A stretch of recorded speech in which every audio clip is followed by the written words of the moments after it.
Thank you. Thank you, Lee. And it's actually 26 years in the Rabbinate because last year I didn't get to celebrate my Doctorate of Divinity because of COVID. I began my rabbinic journey in 1990, and I should have finished in the class of 1995, but I was a little bit slow and took an additional year, stayed an additional year in Israel, had a baby along the way, and so finished in the class of 96. So as we gathered in New York with those who were ordained 25, 26, and 27 years ago, I was very pleased that I got to be with the class I started with and the class that I finished with. So I said, thank you, COVID. That was, we keep talking about silver linings. For me, that was a great silver lining. When my class in 1995 was ordained, Yona was about 10 months old, and I brought him to the ordination at Temple Emmanuel. Who's ever been to Temple Emmanuel in New York City? Like this big, gorgeous, vast cavernous sanctuary. And I thought, well, I'll just sit in the back, and so nobody will hear me or the baby cries. And I put his little car seat next to me, and the service went on, and I watched all my classmates be ordained, and I cried for 3 hours. I was the one making all the noise. He wasn't crying. He was sleeping.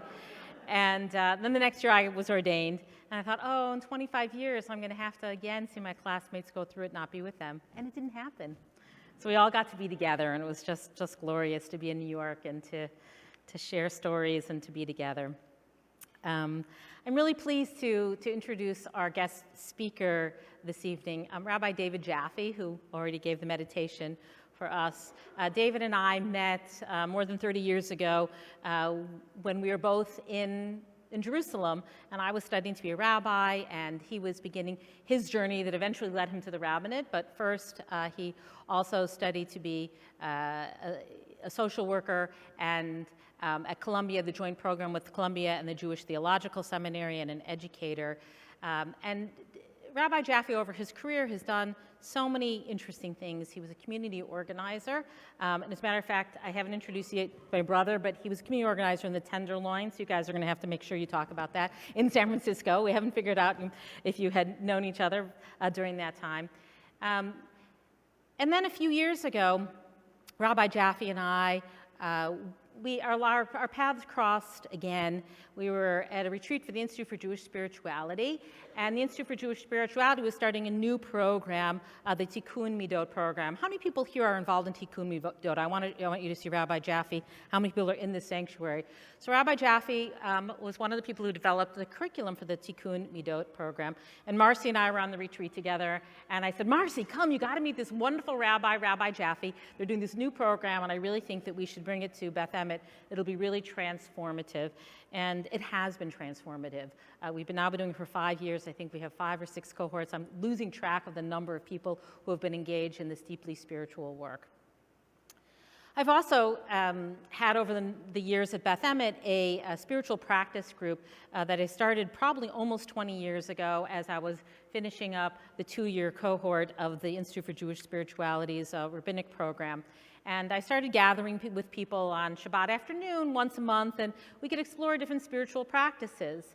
And a number of years ago, as things in our country were becoming more worrisome for people, and people were concerned about issues of racial justice, of issues of anti-Semitism, issues of bigotry and hatred and the environment and things happening in the world, people looked at me in my spiritual practice group and they said, Rabbi, we really have to be working on what's going on in the world, which of course we do at Beth Emet. We're very engaged in social justice. And I said, our spiritual work is not just about navel gazing. Our spiritual work should be about sustaining our soul so that we can do the work of social justice together in a more focused, in a wiser way. That if we do our social justice without being grounded, number one, we get burned out, and number two, we don't always act with the greatest wisdom. And so how do we, as religious people, and I think this is really where being a religious person is helpful in our social justice work, is that we see we need to take care of our soul in order to take care of the soul of the universe. That those two things can't be separated. They need to be together. So I started to look for something that we could study together that year. And Rabbi Jaffe came up again. Because in 2016, he wrote his first book, Changing the World from the Inside Out, in which he looks and sees how tikkun midot, about how improving and working on our spiritual qualities, can help us to be wise and generous change makers in the world. And so that's what we did that year, is we looked at chapter by chapter, midah by midah, spiritual characteristic by spiritual characteristic, to see how we could grow. It was a very powerful book. And so when I was thinking about who I wanted to be here to celebrate my 26 years in the Rabbinate and the staff here at Beth Emet, I could think of no better person than Rabbi David Jaffe. When I met him those 30-some years ago in Jerusalem, and we were young people then, and just a little bit older now, but he was wise, he was kind, he was intelligent, he was creative, and doing really important work. And so Rabbi Jaffe is here to speak about how do we work on changing our souls so that we can be change makers in the world. Changing the world from the inside out is what Rabbi Jaffe has been doing in his entire career as a community organizer, as a social worker, and as a rabbi. And I'm really delighted that he's here. And I actually have to also introduce, tonight we get a twofer because his wonderful wife is with him as well, Jeanette Hillis Jaffe, who I work with her as my volunteer work at J Street. Jeanette is the regional director for the Northwest region and now also for the Midwest region. And so we get to work very closely. And she and I met a couple of years ago on a trip in Israel and realized at that time that she was married to David. We hadn't put that together. So we have Jeanette with us as well. And tomorrow we're going to have an opportunity for those who are interested in learning more about J Street. Jeanette will be speaking to us after services in the morning. And also Rabbi Jaffe will have an afternoon session if we want to do more deeper spiritual work on Tikkun Midot. Right now I'm delighted to invite my friend, my mentor, my teacher, Rabbi David Jaffe.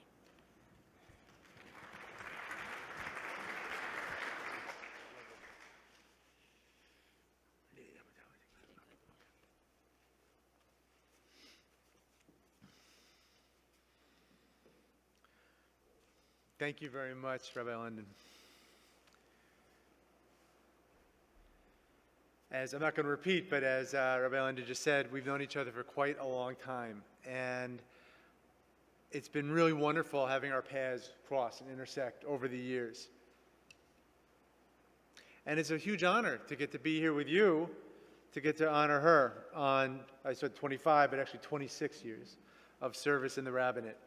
You're really someone who puts into daily practice the integration of Jewish spirituality and social justice that I write about, I care about. I really look to you as someone who's doing that on the ground and being a model of that. So thank you. It's really wonderful, just really wonderful to be here. I know this is your first time, a lot of people coming together and a meal together. This is my first time being out on the road again after 2.5 years. And it's really, really great to be the first place that I come and get to be here with my wife as well. I want to focus this Devar Torah on the Amida, a trait that is very central to Rabbi London's being and Rabbinate, and is central to this congregation. And that's the Midah of Emet, or the Midah of truth. Rabbi Shimon ben Gamliel, 1800 years ago, teaches that a healthy, sustainable society is based on three things: on rule of law, or din, on emet, truth, and on shalom, peace. Those three things are what sustain the world. Ironically, it says later too, truth and shalom, that the Midrash teaches are not so easy for us human beings to accomplish. So I want to read you this Midrash. Rabbi Shimon says, when God was about to create the first human, the ministering angels split into contending groups. Some said, let the human be created. Others said, no, let him not be created. That is why it's written in the book of Psalms, mercy and truth collided, righteousness and peace clashed. Mercy said, which is chesed, said, let human be created, because they will do merciful deeds. Truth said, let human not be created, for humans will be full of falsehood. Righteousness said, yes, let it be created, for they will do righteous deeds of tzedakah.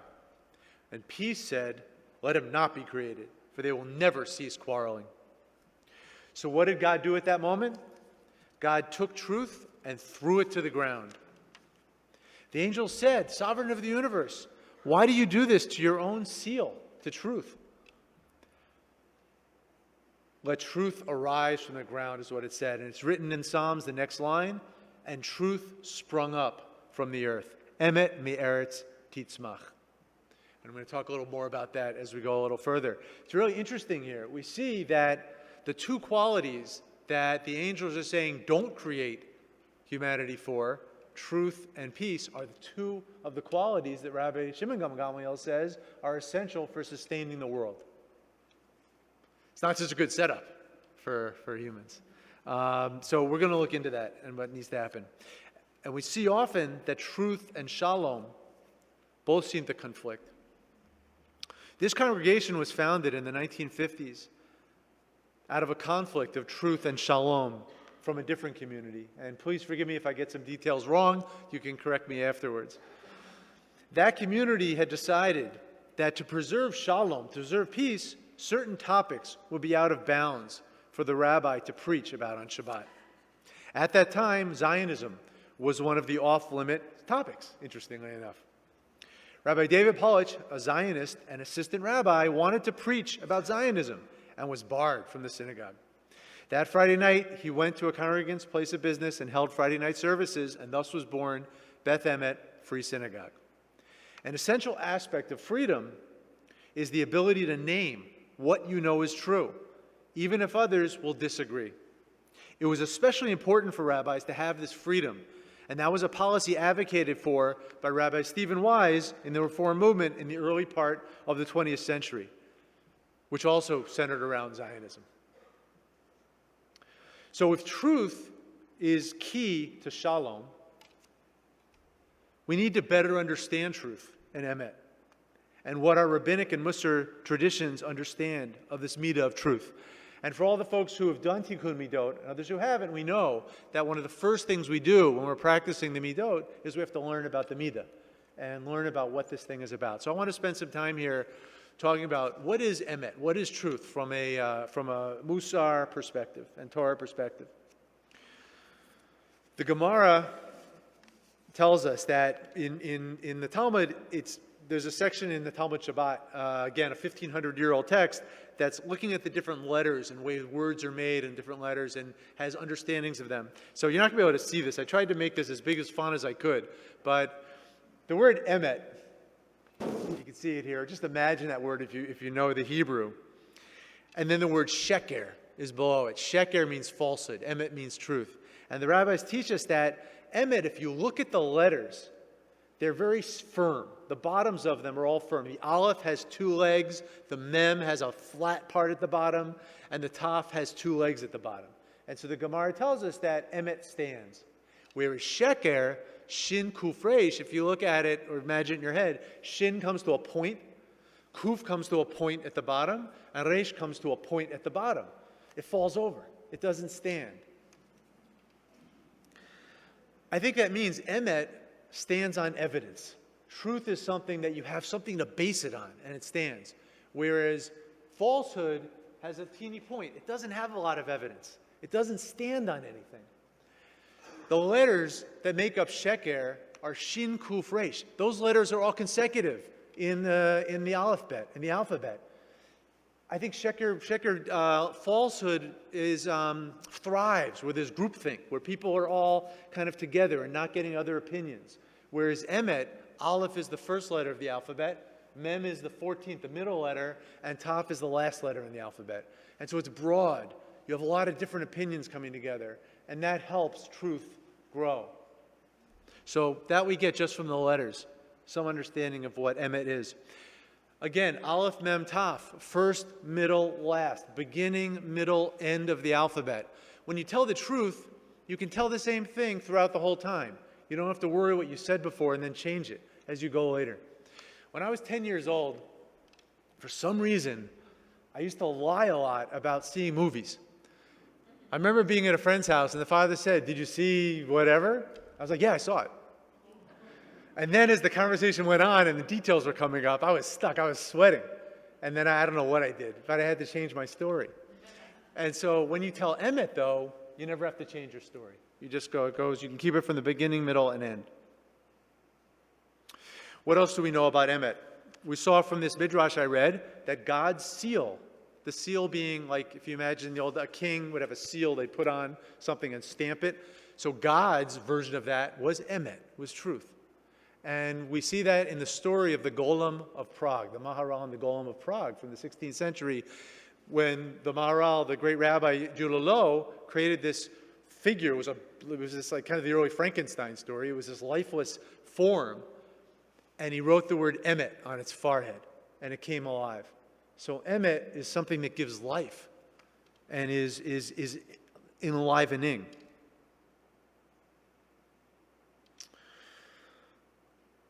Emet springs from the ground, as we saw. There's something very deep there. The idea is that there's a truth, maybe a capital T truth somewhere up in the heavens that's objective somewhere out there, but we don't really have access to that. Truth springs from the ground. And whatever that truth is, it's up there, that has to be mediated through our experience and the experience of being in this world. And so there's a tension there between what might be something objective out, capital T, and a small t truth. And once we get into small t truth, then there's lots of different truths. And how are those going to deal with each other? So that's another truth about truth, an emet. One of the great Musar masters, Rabbi Shlomo Wolbe, that people may know for some of my writing, he says that emet is not saying that that brown tree over there is brown. That's an accurate statement, but it's not emet. He says emet is deeper. Emet is something that may be hidden, that comes out, and is factually accurate. So to be factually accurate is necessary but not sufficient for emet. Emet is a balance. As Rabbi Linda just told us, you have chesed on the one side, flowing love, and you have gevura, boundaries on the other, and in between is tiferet, beauty. That's the sphere we're in for the Omer. That's also emet. Emet is also at that same point. Truth is also at that same point. So truth is something that grows out of opposites. And that's deeper that comes out. That's another thing about truth. So a lot here with what truth is. A couple challenges. Why is it so hard to get the truth? Two challenges I want to name. One is bias. We are biased as human beings.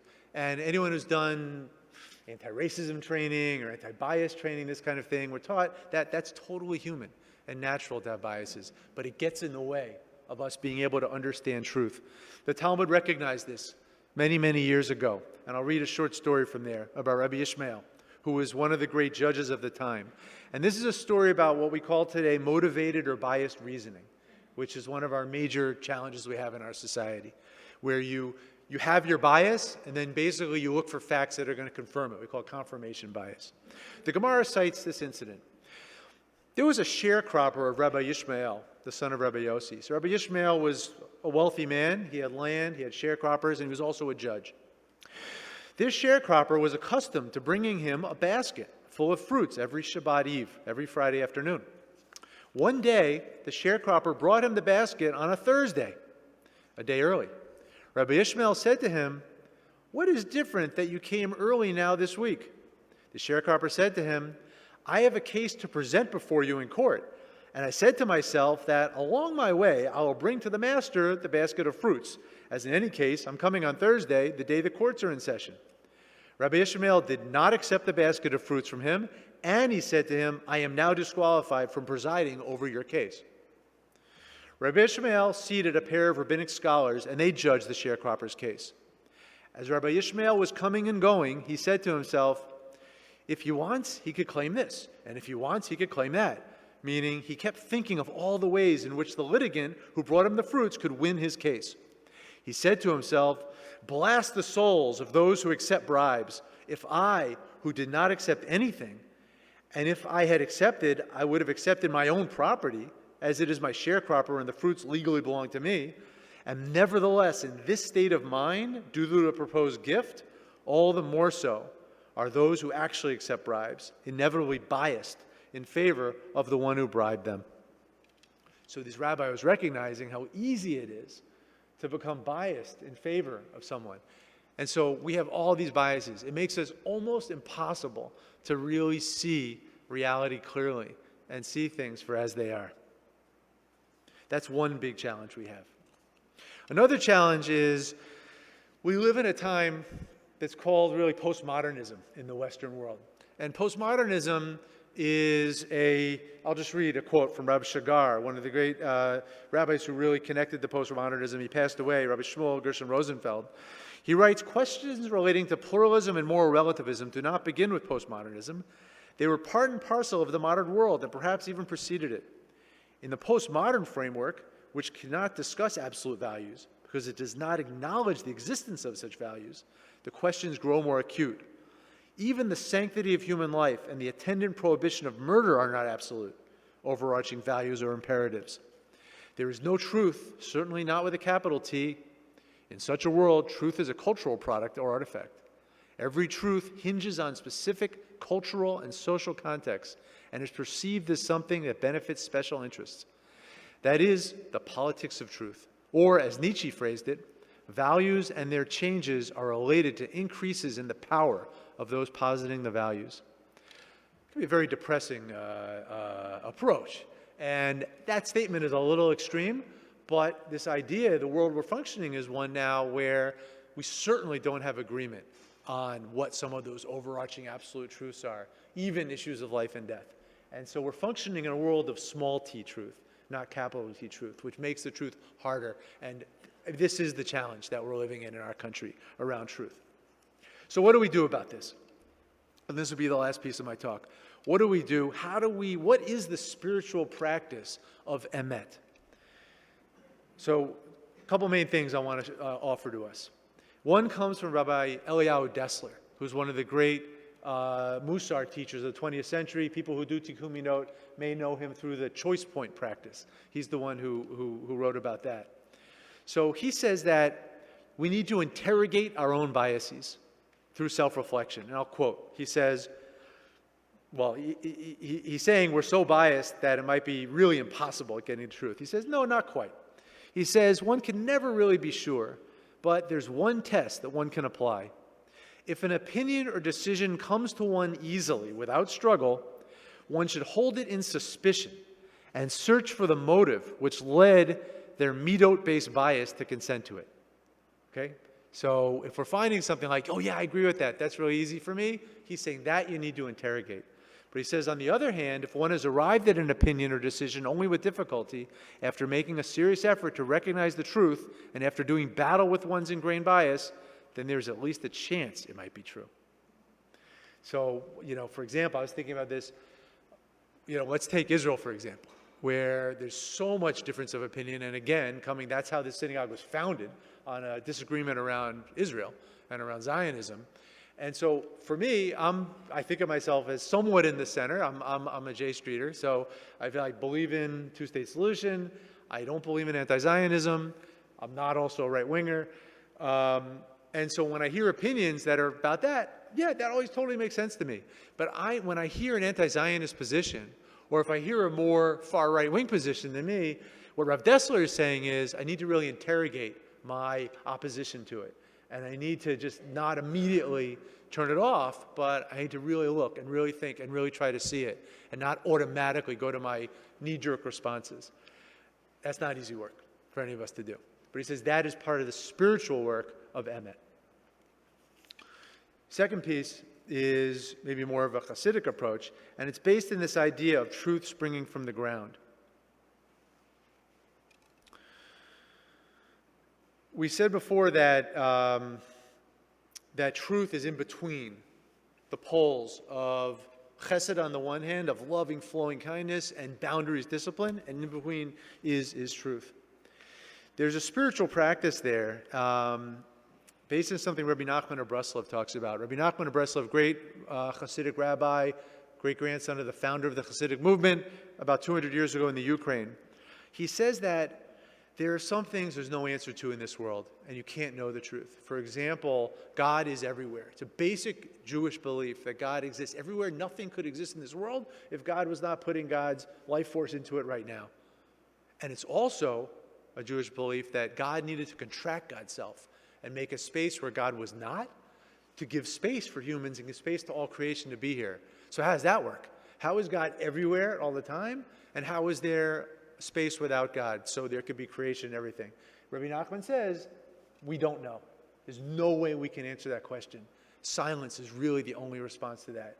He calls that's a paradox. And paradoxes exist, and truth comes from deep in those paradoxes. And he says that when people argue, if they can argue in really the way that with respect for each other, which we call in Judaism, machloket l'shem shamayim, a disagreement for the sake of heaven. He says what happens then is the people who are arguing and fighting, it's like they pull to opposite sides, and in the middle is a vacated space, exactly the way God created the world, by moving to the sides and created a vacated space in the middle, and that's where creation came from. He says that when people can go to the sides and argue with each other, but do it as mensches, do it with good midot, they actually create something new in the middle, and a deeper truth emerges somewhere in the middle. How do we do that? That's a deep, deep spiritual practice. There's three things, and this is what I'm going to end with. There's three things we need to do. It involves deep listening, it involves emunah, faith, and it involves midot. So on the deep listening, I want to say that's something I think that goes on well here. I'm talking to Rabbi London earlier about this being a place where people can be listened to when they disagree. If there's a dominant position in the synagogue and someone disagrees with it, you know you have Rabbi London to listen to you and others here. And so cultivating that ability to listen when you disagree, that's a deep spiritual practice because it's really hard for lots of reasons. But one, we need to be able to do that. And we need to understand the context and other people's narratives, especially living in a world of small t truth. The second thing we need to cultivate is emunah, faith, and a particular faith. Rav Shagar writes that in this postmodern world where there's no absolute truth that we're functioning with, all we have are our small t truths and our narratives that totally disagree with each other. We need to put out our own truth, and we need to be confident to be able to understand how we understand truth and say it and advocate for it. And at the same time, we need to have faith that there's something that connects us all together, that there's actually one God that created everything, and all these different opinions and fights we have, we're all grounded actually in that same God. And we need to hold that deeply while we're advocating for our own truth. And those are often not easy, because when we're fighting with someone over something deep and important, whether it's Israel, whether it's abortion, whether it's anything, it's very easy to cut off the humanity of the other. So holding both those and having an emunah, faith, that we're actually connected, even though we disagree. That's practice 2. And practice 3, you won't be surprised, is tikkun midot, is working on the traits, working on our soul traits, our character traits, that we need to approach trying to hear the other, even though we disagree deeply with them, with humility, with patience, with courage, with trust, with all the traits that we work on when we do the work of tikkun midot. And we can bring those traits to this work, we actually have a shot at being able to create something from there. And as the Mishnah tells us, when you have a machloket l'shem shamayim, when you can actually argue and disagree this way about truth, it survives, it stands, it's kayam, it lasts. That's exactly what our first Mishnah we looked at by Rabbi Shimon ben Gamliel. There are 3 things that mikayem, that sustain the world. The world is sustained by rule of law, truth, and peace. And so when we can argue this way and look for truth this way, we can actually sustain. And the truth that springs from the ground, that springs from this, is a deeper kind of truth. So we say that emet me'eretz titzmach, it grows from the ground.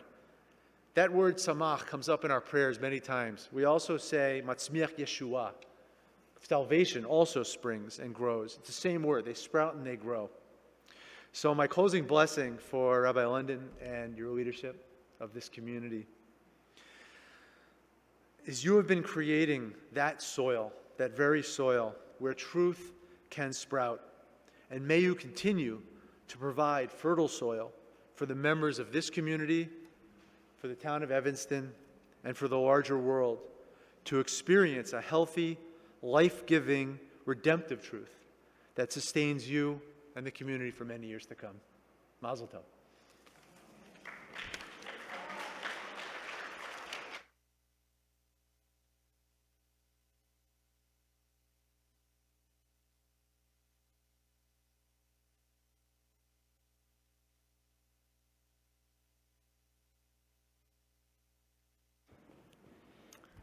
Well, if that's not an amazing charge for our community, I don't know what is. To think about the importance of Emet, which is our name, to be deep listeners, to be people of faith, to connect deeply with each other, and to work on all of our spiritual qualities in order to continue to have this be a place of truth. But truth comes with peace and kindness. That's what you're really talking about, and I loved that idea that we can't have truth if we're just at loggerheads with each other, that we have to have truth where there's also deep respect and caring, and this is what this community has been all about and continues to be. You got us right on, Rabbi Jaffe, and you told the story about our founding just right, too.